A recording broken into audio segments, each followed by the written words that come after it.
जय शंभुनाथ, जय भोलेनाथ। हमने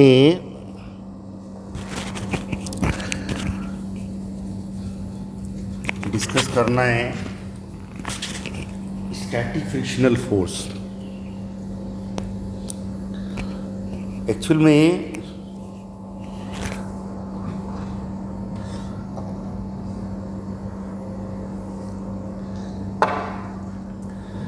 ऐसे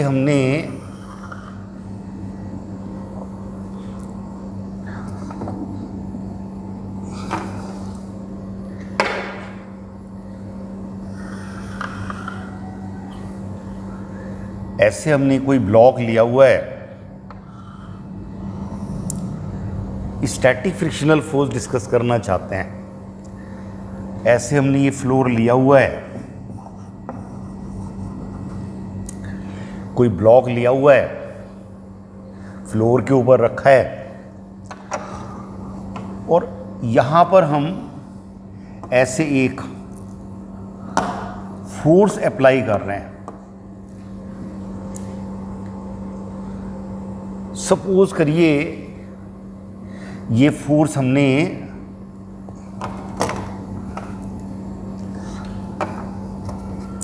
इस फोर्स की बात चल रही है, ये फोर्स हमने 10 न्यूटन अप्लाई किया और ये बॉडी मूव नहीं करती। कोई ब्लॉक है, फ्लोर पे रखा है और हमने जो फोर्स अप्लाई किया एक्सटर्नल एजेंट ने, इसका मैग्नीट्यूड 10 न्यूटन है और ये ब्लॉक मूव नहीं करता। तो इसका मतलब यहां पर ऐसे इस ब्लॉक की ये लोअर सरफेस पे ऐसे 10 न्यूटन फोर्स लग रहा है। जितना फोर्स हमने लगाया उतना फोर्स अपोजिट लग रहा है। सरफेस पर लगता है फ्रिक्शनल फोर्स, बॉडी पर नहीं। Frictional force surface contact force है। ये 10 न्यूटन है तो ये भी 10 न्यूटन ऐसे लग रहा है, बॉडी चल नहीं रही। अब वो कहता है हमने इस फोर्स को इंक्रीज करके 20 न्यूटन कर दिया, अब भी ये बॉडी नहीं चल रही। इसका मतलब ये वाला जो फोर्स है ये भी इंक्रीज होके 20 न्यूटन हो गया। आपने ये 20 न्यूटन कर दिया और बॉडी चल नहीं रही है, तो ये जो सरफेस पर, इसकी बॉटम सरफेस पर लग रहा है, ये भी 20 न्यूटन है। स्टैटिक फ्रिक्शनल फोर्स है, ये स्टैटिक फ्रिक्शनल फोर्स है। आपने यही फोर्स, इसी फोर्स को आपने 99 न्यूटन कर दिया, इंक्रीज करते करते। एक एग्जाम्पल लेकर चल रहे हैं और अब भी ये बॉडी नहीं चल रही है, तो ये फोर्स भी 99 न्यूटन ऐसे पीछे की तरफ जो ये लग रहा है ऐसे, इसके अपोजिट ये भी 99 न्यूटन हो गया। आपने ये फोर्स इंक्रीज करके 100 न्यूटन कर दिया, अब भी ये बॉडी मूव नहीं कर रही है, तो ये जो फ्रिक्शनल फोर्स है ये भी 100 न्यूटन हो गया। जस्ट एग्जाम्पल लेकर चल रहे हैं, कोई हम इसमें मजाक नहीं कर रहे हैं। हम क्या कह रहे हैं कि हमने जो एक्सटर्नल एजेंट ने यहाँ से जो फोर्स लगाया बॉडी पर, वो 10 न्यूटन से 20 न्यूटन किया, 20 न्यूटन से 30, 40, 70, 99 और 100 न्यूटन तक आ गया। तो ये जो फोर्स लग रहा है ये भी इंक्रीज होते होते 100 न्यूटन तक आ गया। तो ये सेल्फ एडजस्टिंग फ्रिक्शनल फोर्स है, स्टैटिक फ्रिक्शनल फोर्स बोलते हैं इसको। ये एडजस्ट करता जा रहा है, बॉडी मूव नहीं कर रही है, जितना आप अप्लाई कर रहे हैं उतना ही पीछे की तरफ लगता जा रहा है। हमने न्यूमेरिकल डाटा ले रखा है, एक एग्जाम्पल लेकर चल रहे हैं, लेकिन ऐसा होता नहीं है कि हम फोर्स अप्लाई करके इसको इंक्रीज करते जाएं फोर्स को और ये बॉडी ना चले। तो जैसे ही हम इस फोर्स को 100 न्यूटन प्लस 0.0000 1 न्यूटन किया, मतलब जैसे ही 100 से थोड़ा सा ज़्यादा किया हमने, ये बॉडी मूव करना शुरू कर गई।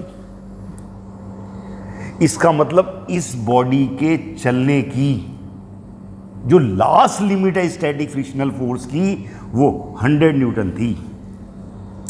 100 न्यूटन में जैसे ही आपने एक्सटर्नल फोर्स में जरा सा फोर्स इंक्रीज किया, जस्ट नेग्लिजिबल, बॉडी ने मूव करना शुरू कर दिया। तो वो फोर्स जिस पर बॉडी जस्ट चलना शुरू कर दे, उसको बोलते हैं हम limiting frictional force. Limiting frictional force, limiting static frictional force, मतलब लास्ट लिमिट उसकी फ्रिक्शनल फोर्स ही क्या है। ऐसा नहीं होता कि किसी बॉडी पे आप फोर्स इंक्रीज करते जा रहे हैं और बॉडी ना चले, अल्टीमेटली बॉडी को चलना पड़ेगा। तो अब जो है, जैसे हमने ये एग्जाम्पल लिया है, तो इसकी जो लिमिटिंग फ्रिक्शनल फोर्स एग्जैक्ट इस केस में हमने एग्जाम्पल लिया है कि जो है 100 न्यूटन से जरा सा भी इसको इंक्रीज करेंगे, चलना शुरू हो गई। तो उस फोर्स को बोलते हैं लिमिटिंग फ्रिक्शनल फोर्स। और लिमिटिंग फ्रिक्शनल फोर्स जो होता है, लिमिटिंग फ्रिक्शनल फोर्स जो होता है वो होता है म्यूएस इंटू एन। ये ध्यान देने वाली बात है कि हमने जो ये फ्रिक्शनल फोर्स लगाया है, एक्सटर्नल फोर्स ऐसे लगाया और बॉडी पे फ्रिक्शनल फोर्स ऐसे अपोजिट डायरेक्शन में लग रहा है सरफेस पे, और बॉडी नहीं चल रही है, तो ये लास्ट लिमिट इसके इंक्रीज होने की ये है, जिसको बोलते हैं mu s into n, where mu s is the coefficient of static friction. इसको coefficient of static friction force बोलते हैं। Coefficient of static frictional force, ये सब बातें आप बुक से पढ़ सकते हैं। मेरा काम है समझाना, मैं नोट्स नहीं बनवाता हूँ। नोट्स किताब में बने हुए होते हैं, पढ़ना अपने आप होता है। नोट्स बनाने वाले बच्चे नोट्स बनाते ही रह जाते हैं ज़िंदगी भर। अब ये क्या कह रहे हैं आप कि ये जो लास्ट में फोर्स लग रहा है लास्ट लिमिट में, इसको कहा आपने mu s into n. N क्या है? एन है नॉर्मल कॉन्टैक्ट फोर्स। यहां जो सरफेस पर नॉर्मल कॉन्टैक्ट फोर्स लगेगा, mu s into n is the limiting static frictional force. अब इस केस में एक चीज फिर से ध्यान देने वाली है, हमने जो इस केस में लिमिटिंग फ्रिक्शनल फोर्स एज्यूम किया, वो हमने कितना लिया? 100 न्यूटन। एक न्यूमेरिकल डाटा लिया हमने, और आपको म्यू एस दिया हुआ होगा। नॉर्मल कॉन्टैक्ट फोर्स, जैसे ही इसका mass m a m g force ऐसे लगेगा, तो n is equal to m g करके आप इस केस में निकाल लेंगे। नॉर्मल कॉन्टैक्ट फोर्स, मास दिया हुआ होगा, वर्टिकल इक्विलिब्रियम है इसका। नॉर्मल कॉन्टैक्ट फोर्स से मतलब है फिलहाल हमेशा ही एम जी के इक्वल नहीं होगा, केवल इस केस में एम जी है। तो आपने जो लिमिटिंग फ्रिक्शनल फोर्स निकाला, इन दोनों सरफेस के लिए coefficient of static friction mu s दे रखा है, एन आप निकाल चुके हैं, तो म्यू एस इंटू एन आपने पहले निकालना है, और वो सपोज करो आ रहा है 100 न्यूटन। और आपने जो ये एक्सटर्नल फोर्स है ये लगाया है 50 न्यूटन, तो ये फ्रिक्शनल फोर्स जो स्टैटिक है वो इतना नहीं लगेगा। ये तो इसके चलने की लास्ट लिमिट है, लास्ट लिमिट है 100 न्यूटन, और आपने एक्सटर्नल फोर्स लगाया कितना? 50 न्यूटन। तो ये भी कितने न्यूटन लगेगा? 50 न्यूटन। जब कोई बॉडी रेस्ट में होती है तो हम एक तो स्टैटिक फ्रिक्शनल फोर्स की लास्ट लिमिट निकालते हैं, और फिर ये चेक करते हैं कि एक्सटर्नल फोर्स कितना अप्लाई किया उसने एक्सटर्नल फोर्स जितना अप्लाई किया है, अगर वो इस लास्ट लिमिट से कम है तो ये फोर्स बॉडी चल नहीं रही है, जितना ये लगाया उतना ही लगेगा। अब लास्ट लिमिट तो 100 न्यूटन है, और आपने ये एक्सटर्नल फोर्स कितना लगाया है? 50 न्यूटन, तो ये भी 50 न्यूटन ही लगेगा। आपने इसको कर दिया 70 न्यूटन, तो ये भी 70 न्यूटन हो जाएगा। और ये कब तक इंक्रीज होगा? इस लिमिट तक, जो कि हमने इस केस में 100 न्यूटन ले रखी है। और जैसे ही इसको इससे क्रॉस करेंगे, बॉडी चलना शुरू हो जाएगी, बॉडी चलना शुरू हो जाएगी। वो कहता है हमने, चलो यहीं पे सीखते हैं। सारी बातें बुक से पढ़ के समझ में आती हैं। टीचर का काम होता है कि जस्ट एक फ्लो बना के देना बच्चे को। बुक से पढ़ेंगे तभी फायदे में रहेंगे। I am not a great teacher, just मैं तो हेल्प कर रहा हूँ कि बुक से पढ़ के ही समझ में आता है। और बुक से पढ़ के जिसको समझ में आ गया वही सिकंदर है, और जिससे बुक से पढ़ के नहीं सब वो बेकार है, उसे कुछ नहीं होगा। अब आपने क्या किया कि ये बॉडी चल नहीं रही है। जब ये बॉडी चल नहीं रही है,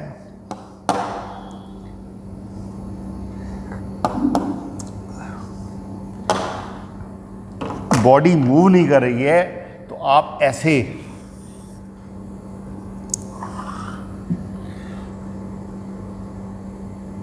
इधर तो आपने ये एक्सटर्नल फोर्स दिखाया हुआ है एक्स एक्सिस के अलोंग, और ये जो फ्रिक्शनल फोर्स है वो आपने वाई एक्सिस के अलोंग लिया हुआ है। तो जब तक ये लिमिटिंग फोर्स को क्रॉस नहीं करेगा तब तक बॉडी मूव नहीं करती है। इसका मतलब जितना आपने ये लगाया है उतना ये भी लगेगा। तो पहले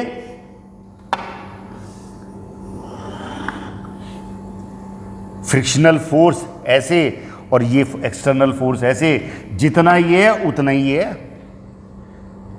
जितना आप इसको इंक्रीज करते जा रहे हैं उतना ये भी इंक्रीज होता जा रहा है। और जैसे ही आपने ये एक्सटर्नल फोर्स कुछ जैसे ही आपने mu s into normal contact force से जरा सा ज्यादा किया, बॉडी मूव करना शुरू कर जाएगी। तो कहता है जब आपने लिमिटिंग फोर्स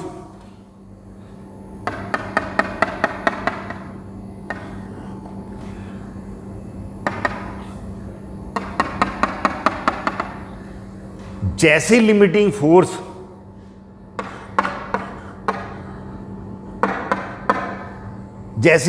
फोर्स को जैसे ही इसको हम क्रॉस करेंगे, पहले तो स्ट्रेट लाइन बनती है, फिर थोड़ा सा ऐसे बनके और एकदम जो है ऐसे करके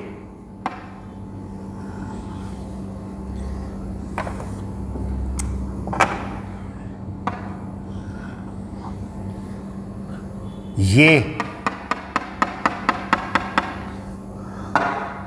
वो कहता है अब जो है यहां तो लिमिटिंग फ्रिक्शनल फोर्स है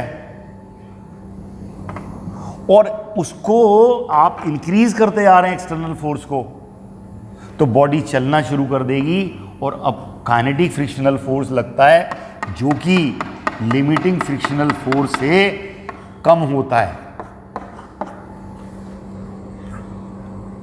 ये जो काइनेटिक फ्रिक्शनल फोर्स है अब बॉडी ने मूव करना शुरू कर दिया।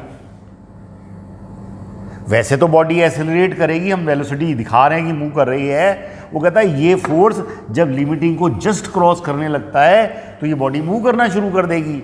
और अब जो ये फ्रिक्शनल फोर्स लगेगा, kinetic frictional force, that is mu के इंटू एन। और ये जो म्यू के है ये है कोफिशिएंट ऑफ काइनेटिक फ्रिक्शन।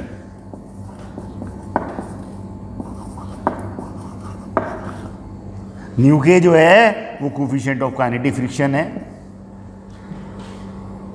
और म्यू के थोड़ा सा म्यू एस से कम होता है।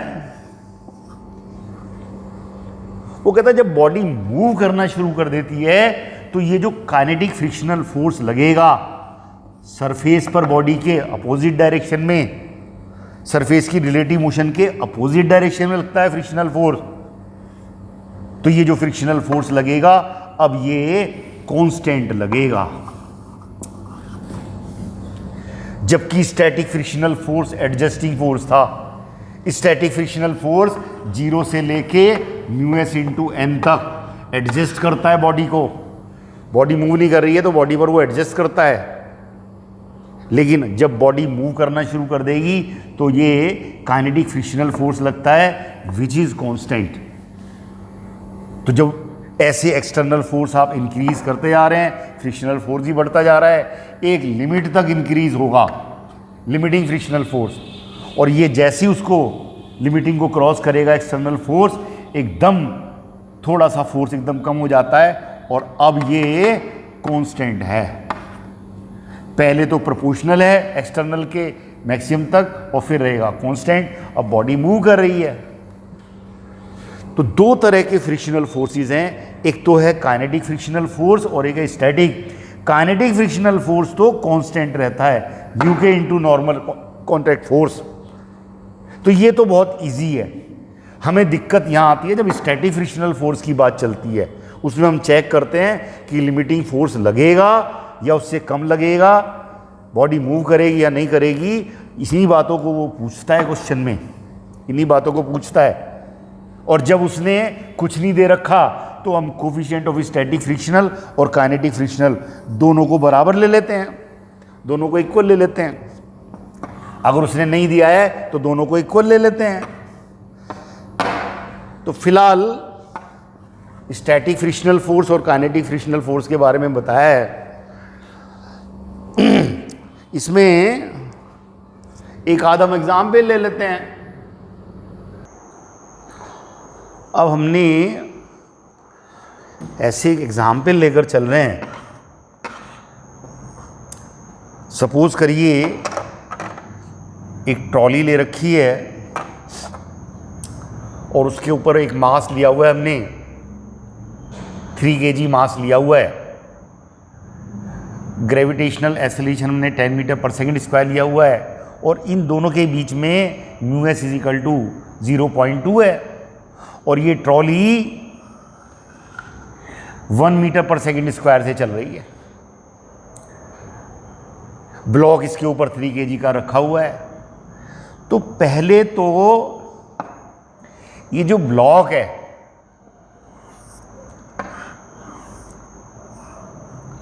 और ऐसे ट्रॉली,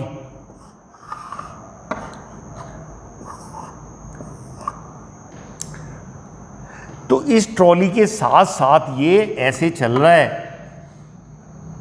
ट्रॉली भी राइट की तरफ चल रही है, ये भी राइट की तरफ। इसका मतलब यहां जो फ्रिक्शनल फोर्स लग रहा है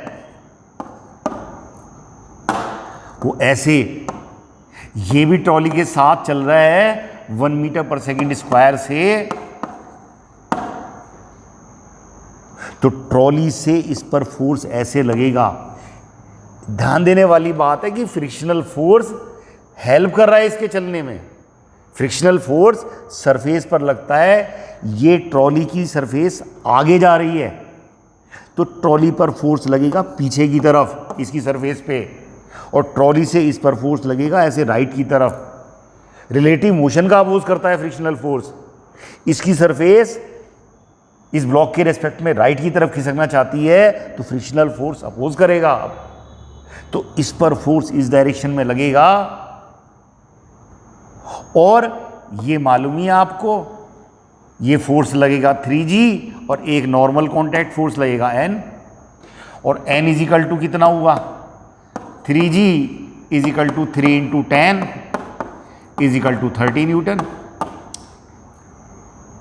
और ये जो फ्रिक्शनल फोर्स यहां पर लगेगा उसकी जो लिमिटिंग वैल्यू है पहले वो निकाल रहे हैं। लिमिटिंग वैल्यू है μs इंटू एन,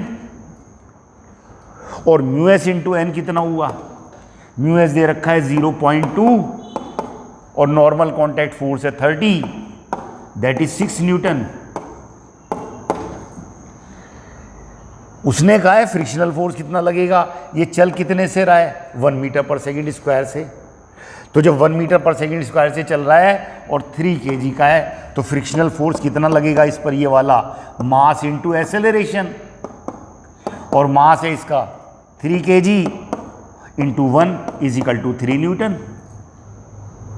तो ध्यान देने वाली बात है कि हम ये नहीं है कि सीधा 6 न्यूटन कह देंगे, ये तो हमने वैल्यू निकाल ली इसकी लिमिटिंग फ्रिक्शनल फोर्स की, लेकिन चल कितने से रहा है ये 1 मीटर पर सेकंड स्क्वायर से।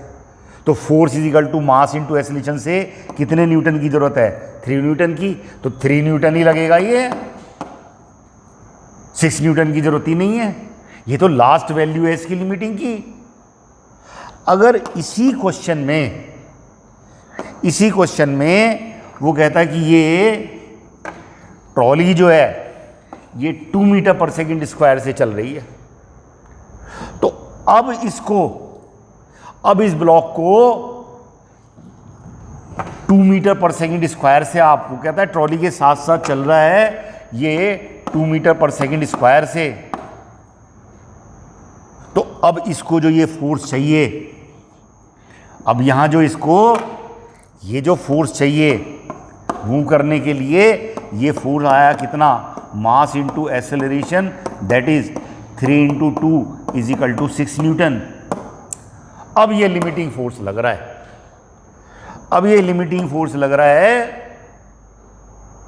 तो लिमिटिंग फोर्स लग रहा है तो ये मैक्सिमम एक्सेलरेशन है। इन दोनों के बीच में जो कोफिशिएंट ऑफ स्टैटिक फ्रिक्शन दे रखा है उसने 0.2, उससे जो लिमिटिंग वैल्यू आपने 6 न्यूटन निकाली हुई है, तो इसकी मैक्सिमम वैल्यू 6 न्यूटन हो सकती है। तो इसका मैक्सिमम एक्सेलरेशन ट्रॉली के ऊपर 2 मीटर पर सेकंड स्क्वायर हो सकता है। ये 2 मीटर पर सेकंड स्क्वायर तक इसके साथ साथ चलेगा। सपोज करिए कि आपने ये जो ट्रॉली है इसको 3 मीटर पर सेकंड स्क्वायर से चलाया।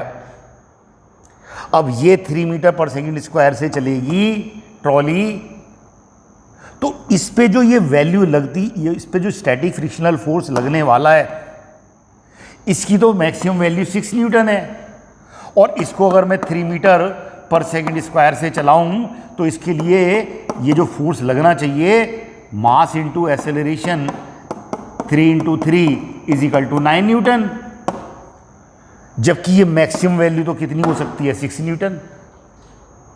तो ये 3 मीटर पर सेकंड स्क्वायर से नहीं चल पाएगा, क्योंकि इससे इस पर ज़्यादा से ज़्यादा फ्रिक्शनल फोर्स कितना लग सकता है 6 न्यूटन। तो जब तक ये ट्रॉली 2 मीटर पर सेकंड स्क्वायर तक चलती है तब तक तो ये इसके साथ साथ चलेगा, और जैसे ही आपने इसका एक्सेलरेशन 2 से ज़्यादा किया तो इसको मूव करने के लिए इससे ज़्यादा फोर्स चाहिए, जो कि पॉसिबल नहीं है, क्योंकि आपको म्यू एस और दे रखा है, म्यू एस 0.2 दे रखा है। तो ये ब्लॉक इसके साथ 2 मीटर पर सेकंड स्क्वायर तक साथ साथ चलेगा, और जैसे ही इसका एक्सेलरेशन 2 मीटर पर सेकंड स्क्वायर को क्रॉस करेगा, अब ये फोर्स इससे ज़्यादा चाहिए, जो कि मिलेगा नहीं। तो ये दोनों 2 मीटर पर सेकंड स्क्वायर तक साथ साथ चलते हैं। इस तरह से हम प्रॉब्लम्स को डील करते हैं। फ्रिक्शनल फोर्स में स्टैटिक फ्रिक्शनल फोर्स की वैल्यू निकाल के, और तब हम डिसाइड करते हैं कि मोशन कैसी होगी।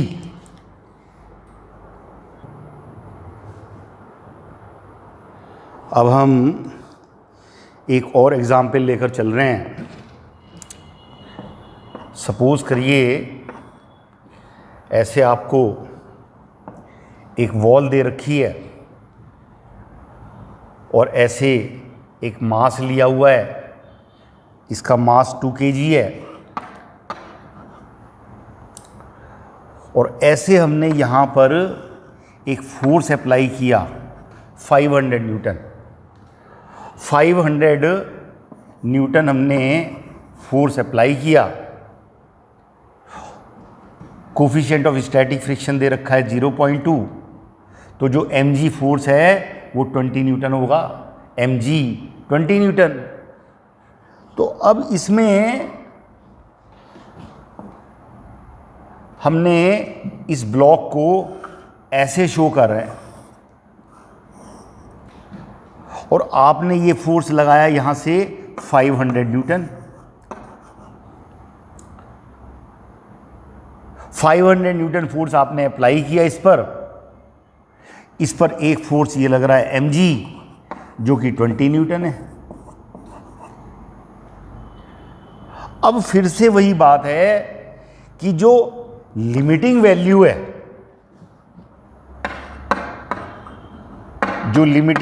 है, यहां से इस वॉल से इस पर ऐसे एक नॉर्मल कांटेक्ट फोर्स लगेगा। सपोज करो उसे R ले रहे हैं, वैसे N लेते हैं हम ज़्यादातर, लेकिन न्यूटन की वजह से N से रिप्रेजेंट करते हैं, R ले रहे हैं।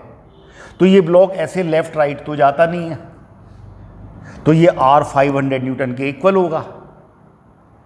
ये R जो है ये 500 न्यूटन के इक्वल होगा। आपने ऐसे फोर्स लगाया, ब्लॉक इधर वॉल है, ब्लॉक ऐसे लेफ्ट राइट जाएगा नहीं, तो ये जो वॉल से इस पर फोर्स लगेगा ऐसे, ये भी वॉल पर ऐसे फोर्स लगाएगा, यहां पर एक्शन रिएक्शन, तो ये R = 500 न्यूटन है। और जो लिमिटिंग फोर्स है वो होता है μs into normal contact force, μs 0.2 into 500 = 100 Newton आएगा ये। तो जो लिमिटिंग फोर्स है उसकी वैल्यू तो 100 न्यूटन है। तो यहां पर जो ऐसे फोर्स लगेगा ये नीचे आएगा, mg फोर्स की वजह से ये नीचे आएगा, सरफेस इसकी नीचे आएगी, तो फ्रिक्शनल फोर्स ऐसे लगेगा जिसकी लिमिटिंग वैल्यू तो 100 न्यूटन है। लेकिन हमारा ये फोर्स तो कितने न्यूटन लग रहा है, ये तो 20 न्यूटन लग रहा है। तो ऐसे इस पर जो फोर्स लगेगा वो भी 20 न्यूटन ही लगेगा। ये जो फोर्स लगेगा ये 20 न्यूटन ही लगेगा, 100 न्यूटन नहीं लगेगा। 100 तो लास्ट लिमिट है उसकी। जब mg 20 न्यूटन है तो नीचे जाएगा नहीं, क्योंकि लिमिटिंग वैल्यू कितनी है 100 न्यूटन। तो इसको ऊपर ऐसे वर्टिकली अपवार्ड कितना फ्रिक्शनल फोर्स चाहिए 20 न्यूटन, जो कि लग जाएगा, क्योंकि यहां हमने लगा रखा है 500 Newton, normal contact force 500 Newton है ही है। अब आपने सपोज करो ये मास 9 kg कर दिया, तो अब mg जो फोर्स लगेगा वो कितने न्यूटन लगेगा, 90 न्यूटन। mg = 90 न्यूटन हो जाएगा। अब भी स्टैटिक फ्रिक्शनल फोर्स क्या है, लिमिटिंग वैल्यू 100 न्यूटन। अब ये कितने न्यूटन लग रहा है, आपने मास 9 kg कर दिया तो ये 90 न्यूटन लग रहा है, तो ये भी 90 न्यूटन ही लगेगा, ये भी 90 न्यूटन ही लगेगा। अब भी ये मूव नहीं करेगा, क्योंकि last limit static frictional force की 100 न्यूटन है। सपोज करिए आपने ये मास 10 kg कर दिया,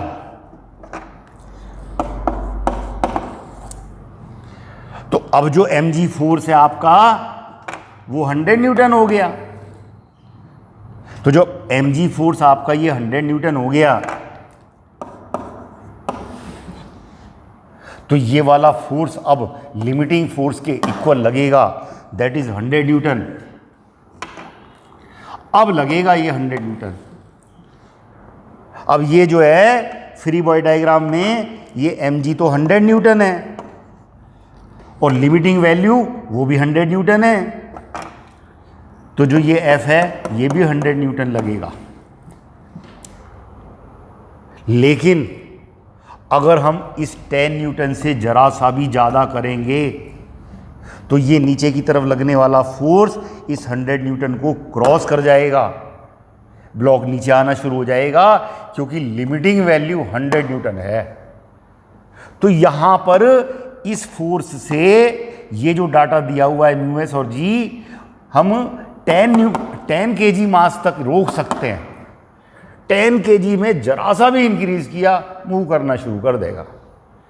तो हमें स्टैटिक वैल्यू की लिमिटिंग, स्टैटिक फ्रिक्शनल फोर्स की लिमिटिंग वैल्यू निकाल के चेक करना होता है कि नीचे की तरफ कितना फोर्स लगेगा और उसे रोकने के लिए कितना फोर्स चाहिए।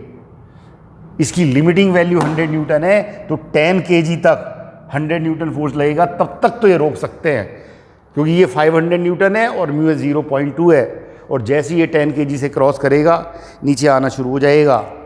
तो इस तरह से IIT में ऑब्जेक्टिव क्वेश्चन आते हैं जिसमें लिमिटिंग वैल्यू अलग निकाल के आपको चेक करना पड़ेगा कि मोशन होगी या नहीं होगी, अगर नहीं होगी तो क्यों नहीं होगी, और होगी तो क्यों होगी। ये सारी बातें डिस्कस करनी होती हैं, और ये सब्जेक्टिव क्वेश्चन में भी इसी तरीके से आता है।